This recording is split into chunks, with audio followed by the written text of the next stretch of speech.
इनको जो रिजेक्टेड माल है, जो सातिर से जीत जाता है उसको हाईजेक कर लेते हैं, तो इससे नहीं चलेगा।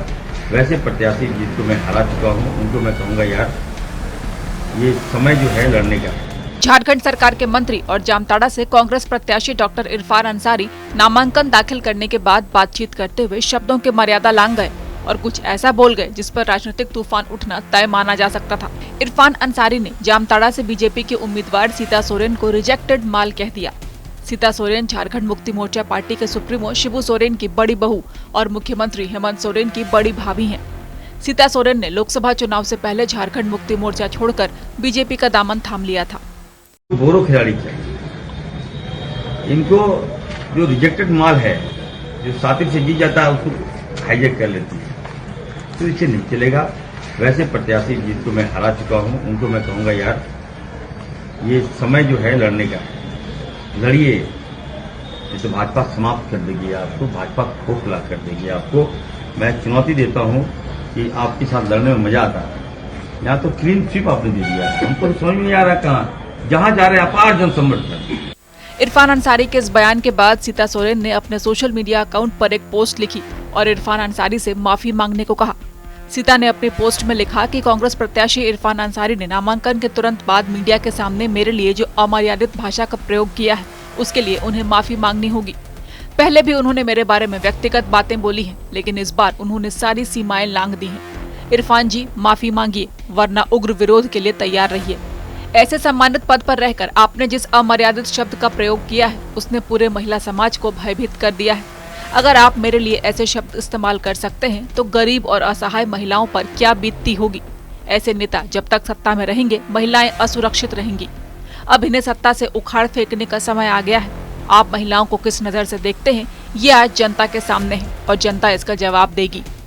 दूसरी ओर डॉक्टर इरफान अंसारी के इस बयान पर प्रतिक्रिया देते हुए नेता प्रतिपक्ष अमर कुमार बावरी ने कहा कि वो बड़बोले नेता हैं और उनकी राजनीति का हिस्सा है बड़बोलापन।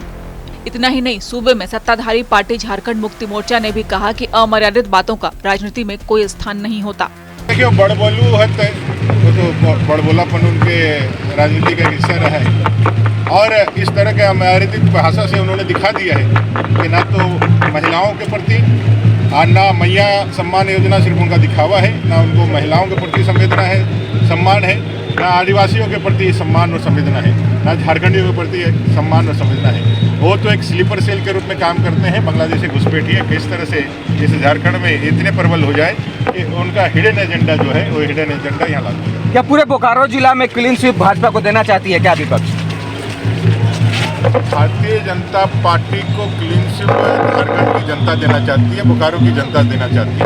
इसमें किसी का एहसास उसमें अग्रणी भूमिका निभा रही है क्या पार्टियां विपक्ष की? जनता चुनाव जिताती है, किसी को भी उतारे इनका सुपड़ा साफ होगा। देखिए इरफान अंसारी ने क्या बोला उसकी सफाई तो मुझे लगता है इरफान अंसारी ही बेहतर दे पाएंगे। अमर्यादित बातों का कोई स्थान राजनीति में नहीं होना चाहिए, हम उसके पक्षधर हैं। लेकिन जहाँ तक बात है कि जनता ने नकारने का काम किया लोकसभा में भी और विधानसभा में भी, वही इतिहास दोहराया जाएगा, ये तय है। लेकिन आफ्टर ऑल वो एक महिला है, हमारी सम्मानित भाभी के समान है और उनका सम्मान पहले भी हम लोगों ने किया है, अभी भी हम लोग करते हैं। राजनीति से इतर राजनीति अलग जगह है।